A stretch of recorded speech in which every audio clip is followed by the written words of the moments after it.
two, one. Mic check. Video quality, audio, perfect. All right, guys. So today, I'm Isaac Williams, your host. We're going to be going into the book of First Timothy today, and we're going to be reading from chapters 6. And The topic that we're going to be talking about is Christians and money. Okay, so I'm going to read the verse. So we're going to go to verses 6. These people think religion is supposed to make you rich. And religion does make your life rich by making you content with what you have. We didn't bring anything into this world, and we won't take anything with us when we leave. So we should be satisfied just to have food and clothes. People who want to be rich fall into all sorts of temptations and traps. They are caught by foolish and harmful desires that drag them down and destroy them. The love of money causes all kinds of trouble.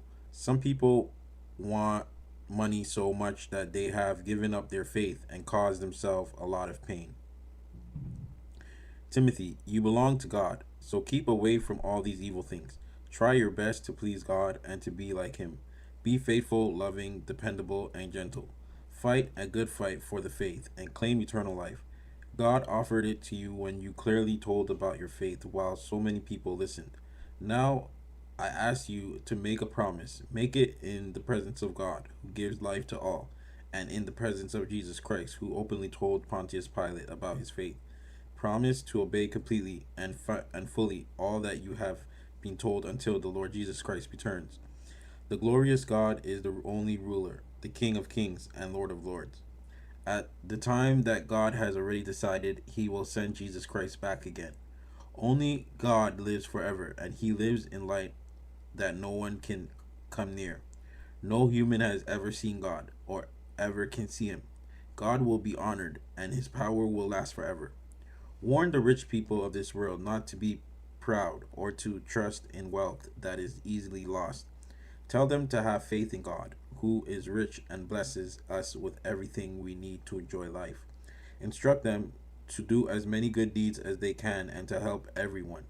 Remind the rich to be generous and share what they have.